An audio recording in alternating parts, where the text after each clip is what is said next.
Welcome to Dusty Little Wastelanders, written by L.L. Smith, narrated by L.L. Smith. Chapter 5, Stargazers.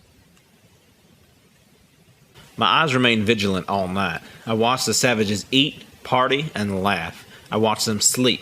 They left a couple of people on night watch, but they all succumbed to their basic needs. But not me. I watched all night, resisting the urge to sneak down there and break Kyle out.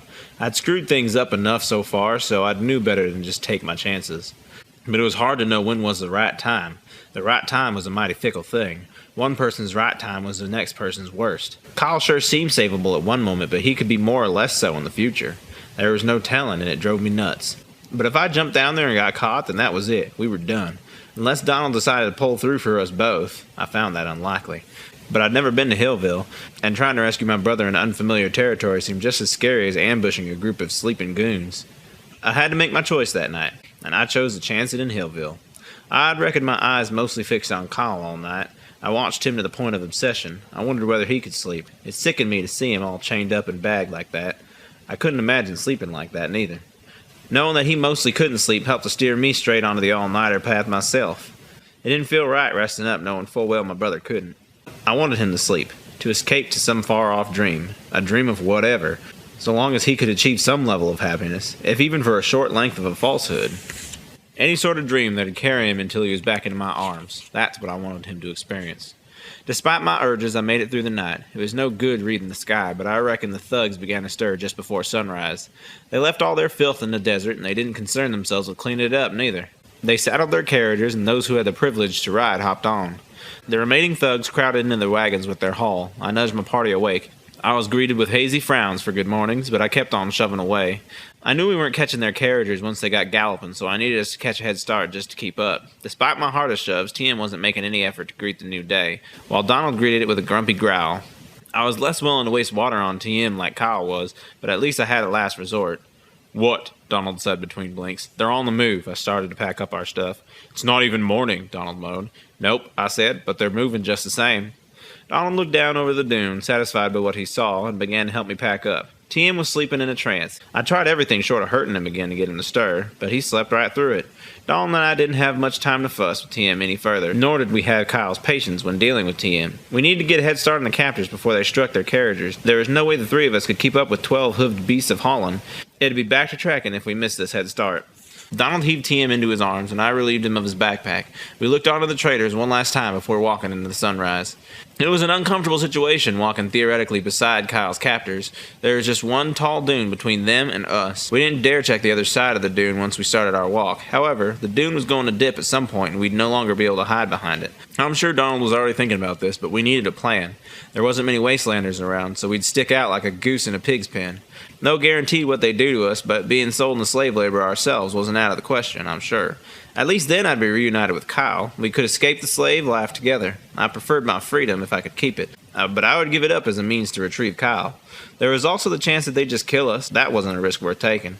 As if being dead wasn't bad enough, I'd die knowing that I left my brother alone to a world of slave labor. No, that couldn't happen. We needed to find a way to hide once we got past this dune. "Donald," I asked, "what are we going to do when this dune dips?" "I haven't come up with a solid plan for that yet." "Well, we've got only a couple of miles to figure it out," I observed. "I know," Donald complained. We walked on, silent and thinking. TM had woken and started walking on his own. That freed up some of Donald's thoughts to focus on pertinent problem. I, of course, thought hard on the solution myself, but my thoughts were jumbled, so we pressed on, planless and nervous as hell. "I think I got it," Donald explained. "What have you got?" I asked. "We'll have to blend in with their ranks," Donald suggested. "What?" My jaw jacked. "They'll most likely be too busy keeping up with their carriages to pay any attention to the back of their ranks. Those who won't fit in a wagon will be forced to follow on foot, and it's safe to assume that those who'd been forced to walk would be the lesser-known traders anyway," Donald explained. "We'll time it so that we can be right in the back of their ranks unseen." "Seriously?" I asked. "That sounds way too risky. What'll we do next time they rest?" "I can already make out Hillville on the horizon," Donald pointed out. "It has to be less than a day's walk away. I doubt they'll be making another stop before reaching town." I followed Donald's index finger pointing into the distant horizon. I could make out the heated blur of yet another shanty city. I wasn't impressed. I'd been hoping that Hillville might have a little more to offer than just another pile of shanties. I still didn't like Donald's plan either. I should have just nabbed Kyle while they slept. Now we had to play this silly hide-and-seek game with them. It was nauseating. I was sure I hated Donald's plan, but I wasn't sure what else I could do. Okay, I conceded. If we're going to do this, shouldn't we keep tabs on the traitors, though? Yeah, Donald agreed. I took the initiative and began climbing back up that dune. I could immediately tell the dune was dipping. The journey to the top had been greatly shortened, and the mountainous climb reduced to a minor molehill. I reached the top of the dune and came to another devastating realization. I peered left and then right. There were no traitors in sight, not even tracks of their existence. No dust clouds left in the wake of the carriages, just some empty wasteland sand. If we'd follow them proper, there would be tracks to follow. People might care enough to cover their tracks, but not animals. Come to think of it, I should have known something was wrong when we never heard any galloping carriages. Yet another careless mistake I could add to the list. We got a problem, I hollered. Dear Hickafoo, what now? Donald moaned, working his way up to me. He reached the peak in an instant and gazed upon the same sore sight as I. We watched the deserted wastelands with disheveled faces burning in the sun. Donald had been trying real hard to keep his spirits up, but this was the second time he'd made our hopelessness real obvious. He looked out on the sands with a kind of frown that could win an award. Okay, he started. Don't panic. Where the hell did they go, Donald? I asked, containing my panic. I don't know, Donald said as he started the pace. We only followed the dune east. This morning they were on the other side of the dune. Now they're gone. Donald was thinking aloud, like a lunatic. We have to go back, I commanded. Either they're still at their camp or they've veered off course. Those are our only two possibilities. Yes, Donald agreed. That makes sense. And just like that, we were retracing our steps. We slugged our feet back through the dense wasteland sand, trying to avoid being too disheartened. The three of us trudged through the sand like muds of war. The journey had been packed with more setbacks than three haphazardly gathered rescuers could fathom. I drove forward with the image of Kyle, bagged and chained, burned in the front of my forehead. I didn't know what drove Donald and TM, but I was sure glad whatever it was seemed to be doing the trick. I kept along the dune's edge for another several miles, following our own tracks. We'd made it just over halfway back to the camp. TM spotted something. He started jumping around and acting like he just caught some sort of fever. Donald and I watched his wild gyrations, trying to play translator. After a few seconds of us not getting the hint, TM took off. He went up and over the dune and tumbled down to the other side with an eager sense of glee. Donald and I took off behind him, anxious to make sense of his actions. Once on the opposite side of the dune, it didn't take long for the spectacle to appear. I had no idea how TM had spotted it in the distance, but we were now running up on a residual dust cloud of sorts. The closer we got, the more disturbed the wasteland sand became. There was no doubt we'd at least caught up with the captor's trail. Hold on, Donald called out from behind us. We turned to address his concerns. There's no telling just how close we are to these slavers amid all this dust, Donald informed. We should slow down and just follow the tracks. But you said earlier that we should try and blend in with them, I said. Yes, and you said earlier that that was a bad plan, and I don't disagree, Donald said. If we maintain our current distance, we could trail them unnoticed. Okay, I thought, but I'd like to be sure that this is them, you know. We've literally only run into one large group of people out here in the wastelands, Donald confirmed. In fact, we haven't run into anyone else. This has to be them. Okay, I didn't want to, but I agreed. They veered off course, but they are still heading towards Hillville, Donald stated. They're most likely using an alternate port into town. This will take a bit longer, so when night comes we can just meet up at the campfire again and then be back on course. Okay, I agreed with a little more confidence. I reached into my bag and retrieved 3 bandanas. I dampened them with water from the canteen and handed them out to my crew. We wrapped the damp bandanas around our mouths. Traveling through this much dust wasn't safe. It had been the dust that took Mom and Daddy after all. Clogged up their lungs and killed them in a real ugly way. I wasn't going to allow some dust to clog up my lungs before I could be reunited with Kyle. The water helped to prevent us from overheating, too, something that was all too easy to do in these wastelands. We walked along for another several miles. The sun began to fall. The journey had drained us all. We needed to get to Hillville and rest and restart, but I needed to lay my eyes on Kyle before sleeping. I couldn't afford another sleepless night. Hillville was just on the horizon, and I needed to be ready for anything once we got in there. Donald and TM trailed along behind me, hand in hand. I knew they wanted... Hey there, what's up? LL Smith here. Thank you so much for enjoying my audiobook. I'm going to interrupt you real quick and say, if you get real anxious to hear what happens next and just can't wait till next week, or if you get the urge to just support such a stunning, ruggedly handsome, and awesome independent creator such as myself, I encourage you highly to go follow the link in the description and support the official release. Thank you so much for listening, and let's jump right back into that story. Donald and TM trailed along behind me, hand in hand. I knew they wanted to stop, and the moon's approach only helped to spread their tiredness, but we'd walked several nighttime miles and still no smoke of any campfire. Hey, Donald shouted, what are you doing? I turned back to look at the commotion. TM was tugging at Donald's arm in a new direction. He once again seemed excited about something. "Let him go," I shouted. "That boy's been hyped up on carrots. I bet he sees something that we need to see too." Donald released TM and he took off like a rabid dog. We were on the chase again, only this time I had faith. TM's eyes had spotted the tracks both times prior, and whatever he'd spotted this time was going to help.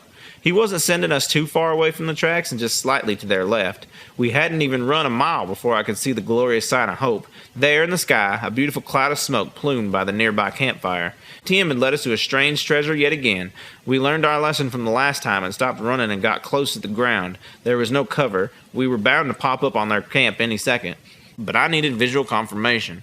All at once, the visual became clear enough to pick out. I could make out the glow of the distant fire, the movement of a small army, and what was most likely the collection of large wagons. I dropped to my stomach like that'd make me less noticeable. I began a backwards crawl until the camp was just out of sight. I sat up with a deep breath and looked to my team. "Satisfied?" Donald asked. "I am," I responded. "Good. We should set up camp and get ready to enter Hillville tomorrow," Donald instructed. "Really?" I asked. "Yeah," Donald pointed. "Look how close we are." I followed Donald's finger into the not-so-distant horizon. The towering stacks of shanties could be seen clearly, even in this dim nighttime glow. Hillville wasn't near as lit as the bad parts of Moontown. I turned around and could still see them damn miscolored lights burning into the sky. How they'd remain a permanent reminder of my worst day, a painful spotlight shining bright on my life's worst decision. I turned back to Hillville. The past was the past, and I needed to keep it behind me. Those lights could do nothing but haunt me now, and I was in no mood for that. Instead, I looked upon the dim glow emitting from the gated-off city of Hillville. Hopefully, the lack of light wasn't a sign of my struggles to come. "They probably won't let us in at the same port as the slave traders," Donald announced. "I'm willing to bet that's why they're using it, so we'll need to circle around to the proper entrance in the morning. With that said, we don't need to operate on any sense of urgency necessarily, so we should get a full night's rest while we're sure we have the chance to do so." "Right," I said, and rolled out my sleeping bag and hoisted it over to TM. TM shook his head no. I watched him a minute longer. He pointed to me, then back to the sleeping bag, then clasped his open hands together and rested his head onto them, pretending to sleep. I turned back to Donald, wondering how he might interpret this. "Oh, come on," Donald said. "He wants you to get a good night's sleep too, Enry. That one was pretty easy." We gathered Kyle's belongings and packed them up before leaving Moontown. Counting the sleeping bag, there were actually enough for all of us, but none of us felt comfortable using Kyle's sleeping bag. None of us felt comfortable using any of Kyle's things. He had food, water, and other useful provisions that everyone was avoiding. It was strange, but we'd come to that unspoken agreement. I hoisted Kyle's belongings along, and they remained tied up. I laid my sleeping bag down and did what I was told. I curled up into it, ready for tomorrow. My mind raced with predictions. I knew we couldn't afford to buy Kyle on the auction, so a rescue mission was still in order. I wanted to plan it now, but I had to think on it, step by step. First, we need to get into Hillville and get settled. From there, I could worry about forming a plan. I felt as though I was the only one still awake, as though I might be the only one still haunted by his thoughts. I looked over to Donald. He'd already knocked out for the night. I turned to TM. He was curled up within himself, shivering like a rabbit facing a fox. It was cooler now than it was during the day, but it wasn't that cold. I stood up and snagged my sleeping bag and approached my frightened pup. I took my time laying the sleeping bag beside him and then getting myself into it. I'd done all this without detection. Now that I was closer to TM, I could make out blink whimpers. They were almost words. "Ma, no, no, no, no, no, wah." They weren't easy to interpret, but they seemed to stem from a particularly vile nightmare. He shook with each mumble. I watched in a speechless trance for longer than I wanted to, but I wasn't sure what to do. Then all at once, I was guided. From who? I don't know for certain, but I was definitely guided. The touch of that guiding hand felt like Mom's, but it had been so long. I couldn't identify her guidance with definitive confidence. My hand reached out for little TM and rested on his jittering shoulder. "TM," I said in the softest whisper I could muster. He bounced from his nightmare and back into reality, about to thwart me with his spurling limbs. His eyes stuck on me, his lips stopped, and his body stiffened. "You see those couple of stars up there?" I pointed to the sky and rolled onto my back. "I think they kind of look like a bucket, don't you?" Tim turned to me with a warm grin and followed my finger. "See, that's the pail there, and those are the handles." I painted the bucket into the sky with my finger and some imagination. "Or over here," I pointed to the new star pattern. "I see a spiky bug," I pronounced both in speech and finger drawing. Tim shook his head. "No?" I asked. Tim began to finger paint over what I'd seen. I followed his fingers as he formed shapes in the stars. "A hand?" I asked. He nodded. "Yeah, I see it now. It even looks like it's waving." We both waved at Tim's little star painting. We sat in silence for a while, soaking in the power of the night, the brilliance of the stars, and the treasure that was life. There was a sudden warm grip around my hand. I looked over. Tim's little hand had gripped my own. It was the same hand. Did he know, or was I overthinking it? I looked at TM. He was bawling silently. I froze. I wrapped my hand around TM's and then took him in my embrace. He was crying. I was crying. We were all messed up. "I'm sorry," I said. "I'm just so sorry." I repeated and continued to apologize on repeat for a good chunk of that night. I cradled TM's hand in my chest and spoke to the top of his messy brown hair. TM's head moved subtly against my chest. No matter how subtle, I could read it clearly. Up and down. Up and down. Yes. I didn't read it this time. This time I understood it. I felt it. TM was accepting my apology, and in his own way, apologizing to me. His apology meant little to me, but his forgiveness brought hope to my world, the kind of hope that I'd only credited to Kyle. End of Chapter 5.